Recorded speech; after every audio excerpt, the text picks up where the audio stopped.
నమస్తే అండి, ఎలా ఉన్నారు అందరూ? బాగున్నారా? నేనైతే బాగున్నానండి. మీ అందరికీ అమ్మవారి ఆశీస్సులు ఎల్లప్పుడూ ఉండాలని కోరుకుంటూ ఈ రోజున ఒక మంచి అద్భుతమైన ఒక సిద్ధి పరిహారాన్ని తెలుసుకోబోతున్నాం. ఇంతకీ ఈ పరిహారాన్ని ఎవరు చేసుకోవాలి, ఎలాంటి సమస్యలను వారు చేసుకోవాలి, ఏ విధంగా చేయాలి, ఇవన్నీ కూడా చెప్తానండి. పరిహారాన్ని ధన సమస్యలతోనూ ఆర్థిక సమస్యలతోనూ ఇలా ఇబ్బంది పడేవారు ఈ పరిహారాన్ని చేసుకోవాలి. అలానే కుటుంబ సభ్యుల మధ్యన గొడవలు, సమస్యలు అలాంటివి ఉంటే వాటి నుంచి మీరు బయటపడతారు. ఆకస్మిక సంఘటనల నుంచి, ప్రమాదాల నుంచి, యాక్సిడెంట్స్ ఇలాంటి వాటి నుంచి కూడా మీరు బయటపడతారు. దీనివల్ల ఏంటంటే హాస్పిటలైజేషన్ అవ్వడము, డబ్బులు ఖర్చు అవ్వడము, ఇంకా దానివల్ల ఆర్థికంగా ఇబ్బందులు గురి కావడం అనేవి ఇలాంటివి జరుగుతూ ఉంటాయి చాలామందిలో. ఇలాంటి సమస్యల నుంచి బయటపడటమే కాకుండా మానసికమైన ప్రశాంతత కూడా మీకు లభిస్తుంది. ఈ పరిహారం చేసుకుంటే మీ మనసులో ఉన్న ఎలాంటి కోరికైనా సరే అది నెరవేరుతుంది. ఆ కోరిక నెరవేరడానికి మార్గాలను చూపిస్తుంది. ఈ పరిహారాన్ని ఆడవారైనా మగవారైనా చేయొచ్చు. కానీ ఆడవారు నెలసరి సమయంలో ఉన్నప్పుడు పొరపాటును కూడా చేయకండి. ఇక మిగతా ఇంట్లో కుటుంబ సభ్యుల వారు ఎవరైనా చేసుకోవచ్చు, కానీ మీరు నెలసరిలో ఉన్నప్పుడు మాత్రం చేయకండి. ఇంకా గర్భిణీ స్త్రీలు కూడా ఈ పరిహారాన్ని చేయకూడదండి. నియమాలు అయితే ఇవి. ఈ పరిహారాన్ని అయితే మనం మంగళవారం రోజున చేసుకోవాలి. మరి ఎలా చేయాలి ఏంటనేది చెప్తాను. చాలామంది సమస్యల గురించి అడుగుతున్నారు కదండి. మీరు ఒకసారి ఛానల్లోకి వెళ్ళి చూడండి. మీకున్న సమస్య ఏదైతే ఉందో ఒకసారి చూడండి. మీరు చేయగలిగితే చేయండి. అక్కడ చెప్పిన పదార్థము, సమయము అన్నీ కుదిరితే తప్పకుండా చేయండి. మంచి ఫలితాన్ని పొందుతారు. మీరు పరిహారాన్ని మొదలుపెట్టిన తర్వాత సగం చేసి మాత్రం వదలకండి. పూర్తిగా చేయడానికి ప్రయత్నించండి. చూద్దాము అని ఈ విధంగా మీరు కాకుండా, నేను ఈ పరిహారం చేసుకుంటే నాకు ఖచ్చితంగా ఫలితం వస్తుంది అని ఒక ఫుల్ కాన్ఫిడెంట్తో చేయండి. పరిపూర్ణమైన నమ్మకం, విశ్వాసంతో చేయండి. మంచి ఫలితం వస్తుంది. ఇక ఈ పరిహారానికి కావాల్సింది మనకి ఒక రావి ఆకు కానీ, లేదంటే ఒక మారేడాకు కానీ, లేదంటే ఒక తమలపాకు కానీ తీసుకోండి. వీటిల్లో ఏదైనా సరే ఈ పరిహారానికి వాడుకోవచ్చండి. అలానే కాస్త గంధం తీసుకోండి, కొద్దిగా బియ్యం కూడా తీసుకోండి. ఇక ఈ పరిహారాన్ని మీరు ఉదయం 6 గంటల నుంచి 12 గంటల లోపుగా చేయాలి. చెప్పుకున్నట్లుగా మంగళవారం రోజున ఉదయం 6 నుంచి మధ్యాహ్నం 12 గంటల లోపుగా చేసుకోవచ్చండి. ఈ పరిహారాన్ని మీరు మీ పూజ గదిలోనే చేసుకోవాలి. ఇక పరిహారాన్ని ఎలా చేయాలనేది తెలుసుకునే ముందుగా ఒక చిన్న రిక్వెస్ట్ అండి. వీడియోకి ఇంకా లైక్ ఇవ్వని వారు ఉంటే ఒక లైక్ ఇవ్వండి.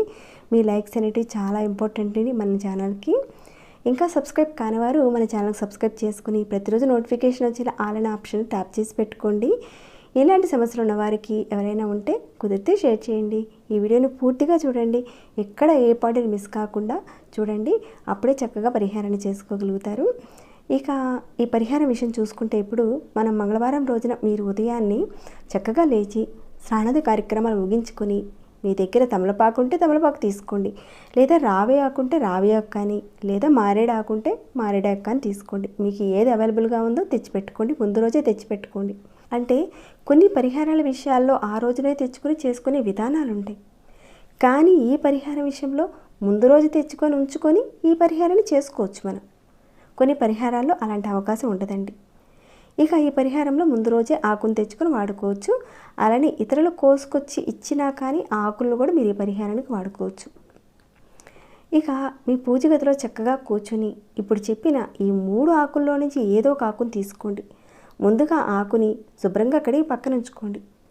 తర్వాత మీరు ఒక చిన్న ప్లేట్లో కాస్త గంధం వేసి, నీళ్లు వేసి పేస్ట్లా ఈ విధంగా తయారు చేసి పెట్టుకోండి. ఇక్కడ నేను రావి ఆకు మీద చూపిస్తున్నానండి. మీ దగ్గర ఏ ఆకు ఉందో దాని మీదనే చేయండి. తర్వాత మీరు ఒక పుల్ల కానీ, లేదంటే మీ ఉంగరపు వేలుతో కానీ ఈ ఆకు మీద ఒక 9 సార్లు రామ రామ అని రాయాలి.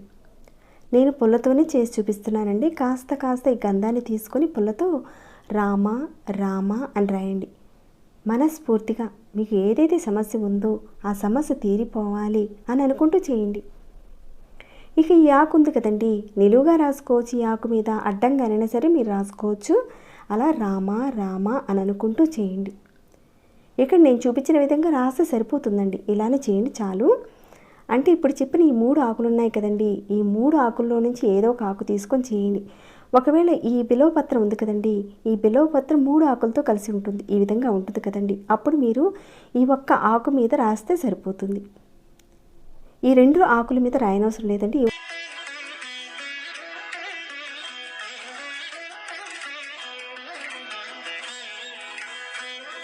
ఇలా రాసిన తర్వాత ఈ ఆకు వెనక భాగాన మీ యొక్క కోరిక రాయండి. నాకు డబ్బులు కావాలనో, నాకు వివాహం జరగాలి, నా కుటుంబ సభ్యులు అనుకూలంగా ఉండాలి, ఇలా ఏదైనా ఒక కోరికను ఈ గంధంతో రాయండి వెనక వైపున. ఇలా మీ కోరిక రాసేశారు. మీ ఇష్టదైవానికి కూడా చెప్పుకోండి, నమస్కారం చేసుకోండి. తర్వాత ఒక 9 బియ్యపు గింజల్ని ఈ ఆకు మీద పెట్టండి. ఇలా అయిపోయింది కదండి. తర్వాత మీరు దేవుడికి ఆవు నెయ్యితో దీపారాధన చేసుకోండి. అంటే మీరు దీపారాధన చేయకముందే ఆకు మీద రాయడము ఇవన్నీ కూడా చేయాలి మీరు. తర్వాతనే మీరు ఆవు నెయ్యితో దీపారాధన చేసుకోవాలి. అంటే అది మీ ఇష్టదైవం కానివ్వండి, లక్ష్మీ అమ్మవారు కానివ్వండి, ఎవరైనా సరేనండి, మీరు ఇష్టపడే దేవుడి దగ్గర చేయండి, దీపారాధన చేయండి. ముందైతే మాత్రం దీపారాధన చేయకండి, ఇవన్నీ పెట్టిన తర్వాతనే చేయండి. ఆ రకంగా దీపారాధన చేసిన తర్వాత మీ మనసులో ఉన్న కోరికను దేవుడికి చెప్పుకోండి. ఏదైతే మనసులో సమస్య ఉందో అది తీరిపోవాలి, కోరిక ఉంది అది నెరవేరాలి అని చెప్పి రాసుకోండి. అలానే చెప్పుకోండి దేవుడి దగ్గర. ఇక ఏదైతే మీరు ఈ వారం కోరిక సమస్య రాశారో నెక్స్ట్ వారం కూడా ఇదే విధంగా కోరిక రాసుకోవాలి, చెప్పుకోవాలి. అంటే ఈ వారం మనం ఒక కోరిక చెప్పుకున్నాం కదండి, వచ్చే వారం కూడా అదే విధంగా చెప్పుకోవాలి. ఒకవేళ రాశారు కదండి కోరిక, అది తీరిపోయింది, నెరవేరింది మీకు, మళ్ళీ వేరే ఒక కోరికన సమస్యను కానీ మీరు రాసుకోవచ్చు. ఈ విధంగా మీరు రాసిన తర్వాత ఈ ఆకుని మీ ఇష్టదైవం ముందు ఒక రోజంతా అలానే ఉంచండి. అంటే ఆ రోజున ఉదయం చేస్తారు కదండి, ఇక ఆ రోజునంతా ఉంచేసేయండి. ఇక రెండవ రోజున మీరు స్నానాది కార్యక్రమాలు చేసుకుని ఈ ఆకును తీసి ఏదైతే మీ ఇంట్లో ఒక మట్టి కుండీ కానీ ఏదైతే కుండీ ఉంటుంది కదండి, కాస్త మట్టి తీసేసి ఈ ఆకుని పెట్టి పైన మట్టితో కప్పేసేయండి. ఇలా మీరు ఒక 5 మంగళవారాలు చేయాలి. ఒకవేళ మధ్యలో ఆడవారికి నెలసరి సమయం వచ్చినప్పుడు ఆ వారాన్ని వదిలేసి మిగతా వారాలు చేసుకోండి. ఈ పరిహారాన్ని మనస్ఫూర్తిగా కరెక్ట్గా చేసినట్లయితే ఒకే ఒక్క రోజులోనే మార్పు కనిపించే అవకాశం ఉంటుందండి. నమ్మకంతో చేయండి, ఖచ్చితంగా ఫలితాలు వచ్చే అవకాశాలు ఉంటాయి. ఇక ఈ పరిహారానికి మనం రావి ఆకును కానీ, మారేడాకును కానీ, తమలపాకును కానీ వాడుకోవచ్చు. చెప్పిన పదార్థాలు గంధాన్ని ఖచ్చితంగా వాడాలండి. ఆవు నెయ్యితో ఖచ్చితంగా దీపారాధన చేసుకోవాలి, వేరే వాటితో మాత్రం చేయకండి. ఆ పదార్థానికి ఆ సమయంలోనే ఖచ్చితంగా పవర్ ఉంటుందండి, కోరిక తీరడానికి అవకాశం ఉంటుంది. మీరు ఏదైతే మనస్ఫూర్తిగా ఒక కోరిక అనేది ఆకు మీద రాశారో ఆ రకంగా 5 వారాల పాటు చేయాలి. ఒకవేళ మీరు అనుకున్న కోరిక ఒక వారంలోనే నెరవేరిందనుకోండి, మళ్ళీ మీరు మొదలుపెట్టి మరొక కోరిక రాసుకొని మరొక 5 వారాల పాటు చేయండి. ఏదైనా సరే ఒక కోరికను మాత్రమే రాసుకోవాలండి. మీరు ఈ ఆకుని ముందు రోజునే తెచ్చుకోండి, అంతేకాని ఒక వారం రోజులు ముందుగా తెచ్చుకొని మాత్రం చేయకండి. ఈ పరిహారాన్ని చేయడానికి ముందు రోజు తెచ్చుకొని, అంటే మంగళవారం ముందు రోజు తెచ్చుకొని పరిహారాన్ని మొదలుపెట్టండి. పరిపూర్ణమైన నమ్మక విశ్వాసంతో చేయండి, ఖచ్చితమైన ఫలితాలు ఉంటాయి. మీ కోరికలు నెరవేరాలని, మీ సమస్యలు తీరిపోవాలని ఆ భగవంతుని కోరుకుంటూ ఈ వీడియో నేను ఇంతటితో ముగిస్తున్నానండి. ఇంకేమైనా డౌట్స్ ఉంటే అడగండి, తప్పకుండా రిప్లై ఇస్తాను. అలానే మీకు ఎలా అనిపించింది అనేది కూడా కామెంట్ ద్వారా తెలియచేయండి. ఇంకా లైక్ చేయకుండా ఉన్నారా, ఒక్క లైక్ ఇవ్వండి.